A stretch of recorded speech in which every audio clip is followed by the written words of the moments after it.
Welcome to the Alien Iceberg, Tier 1, Alien franchise. The movie Alien released June 22nd, 1979, starting a franchise that no one expected to get as big as it did. Originally, Alien was going to be a low-budget, pretty basic sci-fi movie that, was going to be pretty average, but the project started to get a bit out of hand when some of the best artists and designers in the industry were brought on. The budget for the movie ended up only being $11 million, which, while impressive, a lot of movies at the time that ended up being blockbusters had budgets of around $30 million. So this movie had some of the best artists, designers, was made for about a third of the price as any other blockbuster at the time. How much money did it make?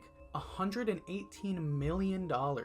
Yeah, this movie was a success to say the least. It led to another 3 mainline movies, 2 spin-off movies, and 2 prequel movies, plus Romulus that recently came out. And these movies vary in quality quite a bit, but we'll talk about that later.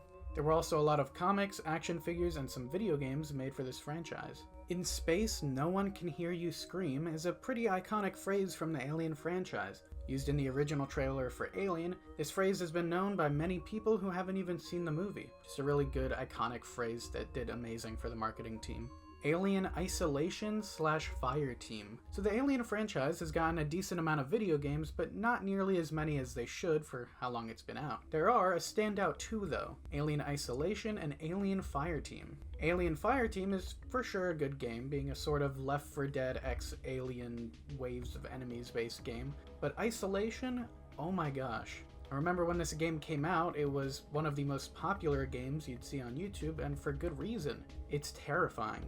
It's a first-person survival horror game set on a space station with, well, an alien, and I remember playing this on my Xbox back when the Kinect was still a thing, so the alien could hear me every time I talked. Not knowing that, I got scared probably way too much for how difficult this game is. Granted, I was 9 or 10, so, everything was horrifying, but even to this day, a lot of people praise it as one of the best horror video games. I, for one, completely agree. Alien Isolation is a big standout for the franchise and for the whole genre of horror video games. Alien life cycle and anatomy. The life cycle of an alien or xenomorph is pretty odd. Starts with an adult laying an egg that a facehugger would come out of. After that facehugger latches onto the face of a victim, the baby of the, fully grown xenomorph would come out of their chest, sometimes mutating into something a bit weirder. Sure, we have the normal human parasitic type xenomorph in the original Alien, but in Alien 3 there ends up being a dog xenomorph crossbreed.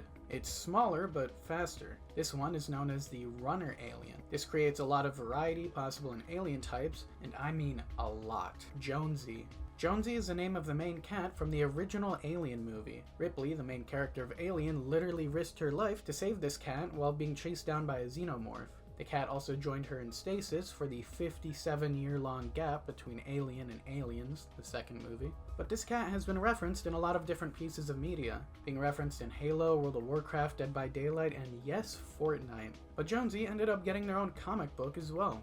Jonesy, 9 Lives on the Nostromo. But yeah, this cat is extremely loved by everyone and it's deserved. Predator/Predalien. The Alien and Predator franchises have a sort of Freddy and Jason-like relationship. Fans begged for a crossover, and, well, they ended up getting one. There's 2 different Alien vs. Predators movies now, and the first one was pretty good, and the second one was good, but, a bit weirder. Even though personally I prefer the first one, and a lot of people do, the second one has something very unique, the Predalien, which is a mix of the Predator and Alien. It shares the dreads, massive mouth, and height of a predator, being taller than a normal xenomorph, and can impregnate other creatures, turning into one of these Predaliens just through their mouth. There was a lot of doubt whether or not we were going to get an Aliens vs. Predators 3, but the director of Romulus, the newest Alien movie, said that they really want to do one. So, hopefully, sometime soon we'll get that.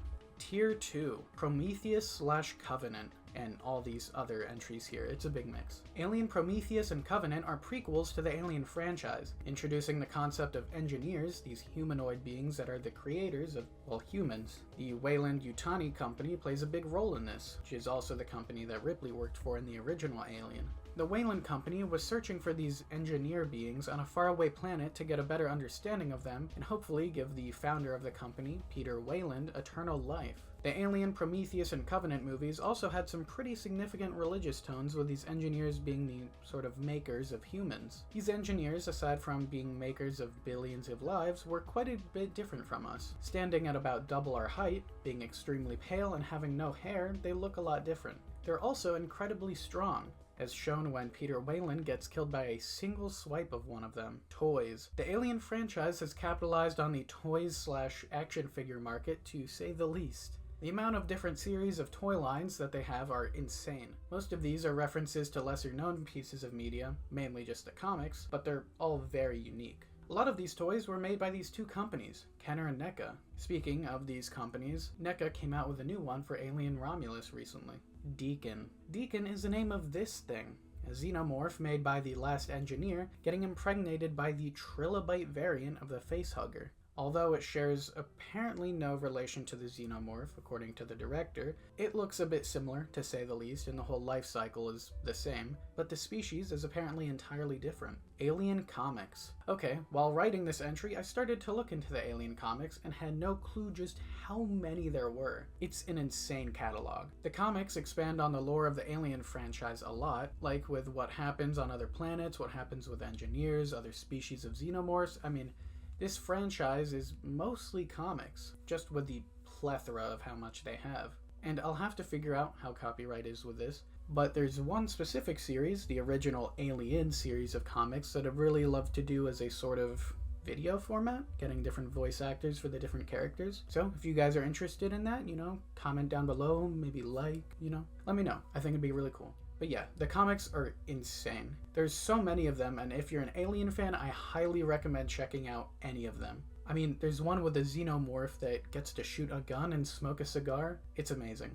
Grid Alien. This is Grid, a xenomorph drone that led the aliens in their fight against the Predators in Aliens vs. Predators 1. He's iconic for his scar on his head. While fighting one of the Predators, a massive net gun got shot on him, leaving this grid-like pattern on his head. He even got his own figures by NECA and got to be a skin for the xenomorph in Dead by Daylight. Tier 3. Secondary Jaw. One of the most iconic features of the xenomorph is the secondary jaw, basically being a whole other mouth that can extend out of the main one, moving so fast it can pierce through people's heads. But what a lot of people don't know is that this is a real thing. Of course, not nearly as dangerous and it can't shoot out of the mouth, but the moray eel in real life has a secondary jaw that inspired the xenomorphs. Its function is to drag food deeper into the mouth, so even though it's not dangerous, it's still a scary thought. Spaceballs reference. In Spaceballs, the sci-fi parody movie, there's an alien reference that's pretty big. Reprising his role in Alien, John Hurt comes back to play the same character that was first killed in Alien, this time having a chest burster pop out of him again, but it plays out a bit different.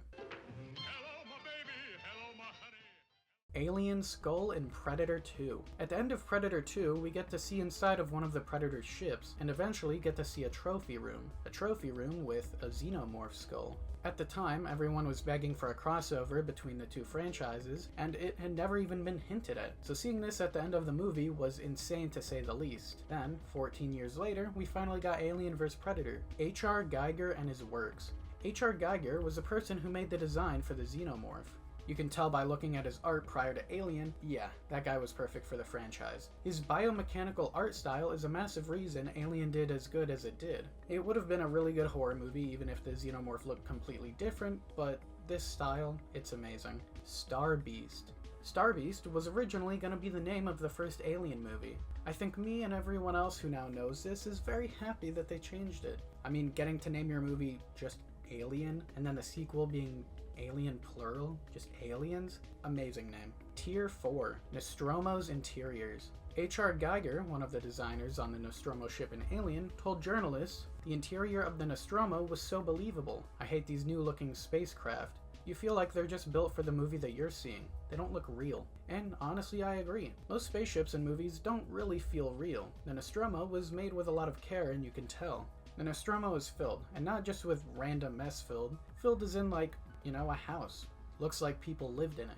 Granted, I'm not the neatest person in the world, but there's hardly any surface in my house that doesn't have at least one small object or something on top of it. Yes, I know, say Star Wars is much more military-like and there would be no reason to have anything, but seeing the Nostromo so lived in, it makes the whole movie feel better. Jerry the Synthetic Xenomorph. This is Jerry, a synthetic xenomorph from the Alien Stronghold comics. Created to infiltrate alien hives, Jerry's personality didn't exactly meet what he was made for. He was extremely polite and helpful to everyone around him. That is, until he found out the true intentions of his creator, Casper Nordling, eventually killing him. Jerry is a standout xenomorph to say the least. Well, for one, he's synthetic, but he's also just a fan-favorite character. I mean, who doesn't love a charming, cigar-smoking, violent xenomorph who saves the day? He isn't the only synthetic xenomorph, but he's for sure the most iconic to say the least. An amazing character and a very good comic. Blomkamp's Alien 5.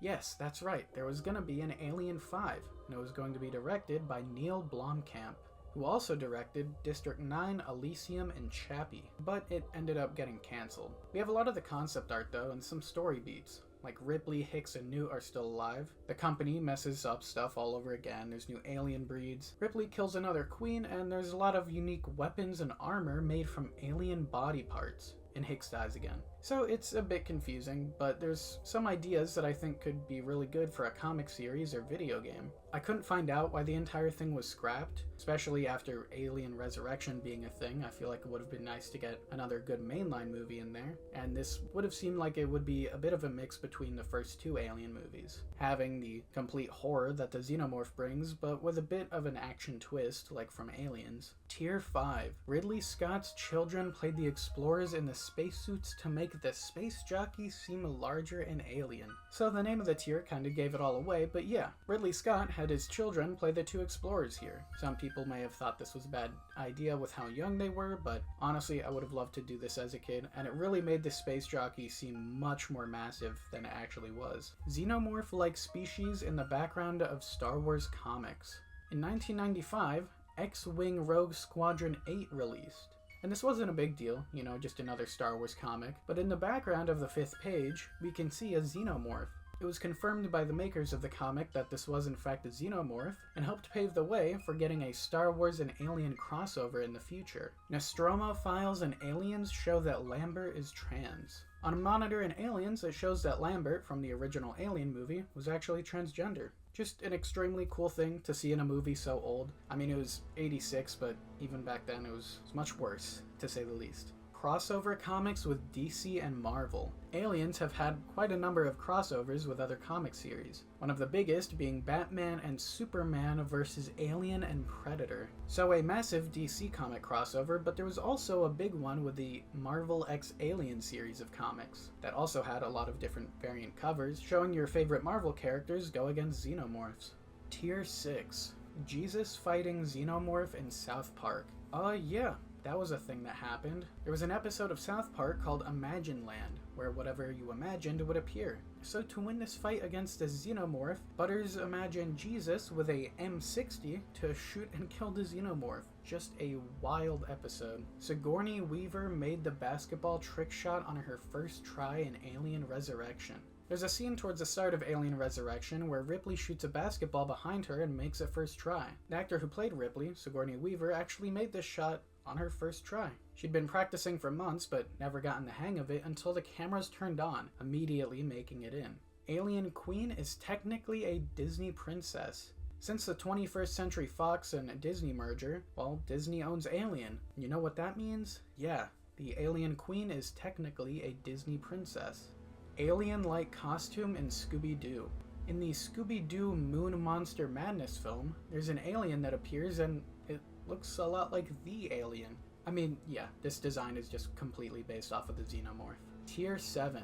The Xenomorph's dome head was originally translucent due to Ridley Scott wanting to put live maggots to make it seem like a real brain. Yeah, the original Xenomorph costume had a translucent head, and it was made this way to have live maggots to appear like a weird brain, but the maggots never made it in. You can still tell the top is translucent though, so it does make for a pretty unique looking head, but honestly I'm kind of glad we didn't have live maggots in there. Shockwave figures used in Aliens. Action figures of Shockwave from Transformers were actually used to make the medical equipment placed all around the interiors of aliens. A pretty insane prop to use that I'm sure no one recognized when it came out, but yeah, there sort of was a Transformers and Alien crossover there. Prototype for the Xenomorph suit was originally fully transparent. The original suit for the Xenomorph and Alien was gonna be entirely translucent.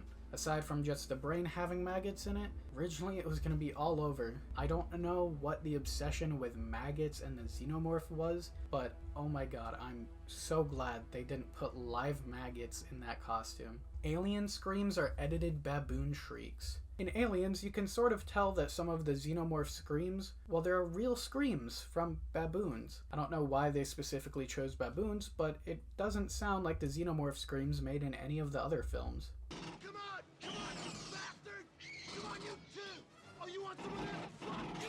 The front of the Xenomorph's head was made from the cast of a real skull. To make the Xenomorph head, they had to use a anatomically correct skull to mold the front. So yeah, if the alien wasn't creepy enough, now you know that it was made from a real human skull there. Operation Aliens. Operation Aliens was a cartoon being made to help promote the upcoming Aliens movie. Although the animation had been finished and ready to go out, the show never aired. It had a lot planned around it as well. Tons of merch, new alien designs, and a lot of things that would have added to the Alien franchise. But it ended up getting canceled before it even got a shot at being aired.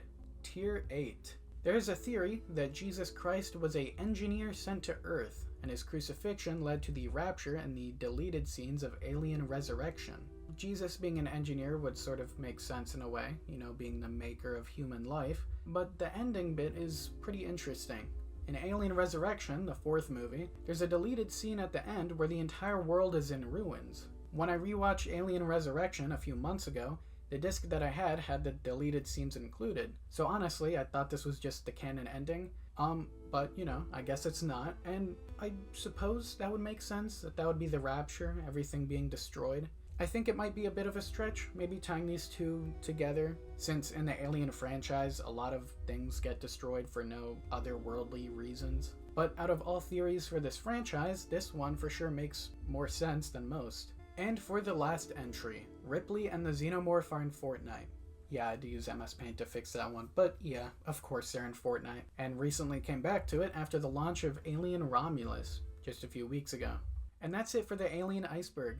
I really hope you guys enjoyed. I know this one was quite a bit different, being based around movie stuff instead of games, but if you have any recommendations for future videos, please leave them in the comments below. And I highly recommend Alien Romulus. I didn't want to spoil anything in this video, but yeah, genuinely amazing movie.